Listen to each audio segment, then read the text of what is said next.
India TV9 news Maharashtra. पुण्यातून 46 gram MD drugs घेऊन सोलापूर शहरात आलेल्या दोघांना पोलिसांनी जेरबंद केले आहे. दोन्ही संशयितांचे मोबाईल पोलिसांनी जप्त केले आहेत. सुफियान फुलारी, तौफिक सय्यद अशी त्या संशयितांची नावे आहेत. दरम्यान एमडी ड्रग्जची किंमत प्रतिग्रॅम 3 ते 5 हजार रुपये आहे. सोलापूर शहर जिल्ह्यातील काही जण हे ड्रग्ज सतत घेतात. एमडी ड्रग्ज पुरवठा करणाऱ्यांवर सोलापूर शहर ग्रामीण पोलिसात 3 वर्षात 4 ते 5 गुन्हे दाखल आहेत. आता सोलापूर शहर पोलीस ही साखळी शोधत आहेत. सुफियान हा मूळचा बुरहाणपूर तालुका अक्कलकोट येथील रहिवासी असून तो यापूर्वी ही ड्रग्ज घेऊन सोलापुरात आला होता अशी माहिती जेल रोड पोलिसांनी दिली. सोलापूर ग्रामीण व शहर पोलिसांनी यापूर्वी देखील एमडी ड्रग्ज घेऊन आलेल्यांवर कारवाई केली आहे.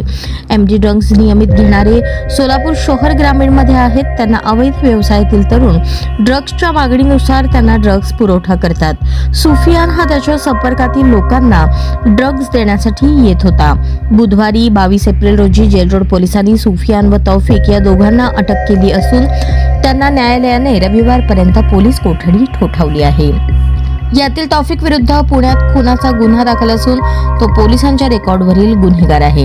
तर सुफियान हा मूळचा सोलापूर जिल्ह्यातील पण पुण्यात चुलत भावाकडे ट्रॅव्हल्स व्यवसायात कामाला होता. त्याला सोलापूर शहर जिल्ह्यातील माहिती असल्याने तो नेहमीच सोलापुरात येत होता अशी माहिती समोर आली आहे. सोलापुरातील कोणाकोणाच्या तो संपर्कात होता याचा शोध पोलीस घेत आहेत. त्यासाठी जेलरोड पोलिसांनी त्या दोघांचेही मोबाईल जप्त केले आहेत. मुंबईहून एमडी ड्रग्ज घेऊन सुफियान व तौफिक हे पुण्यातून सोलापूरला आले होते.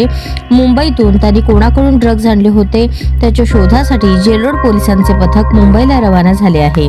पोलिसांनी तौफिकला बरोबर नेल्याचेही सूत्रांनी सांगितले.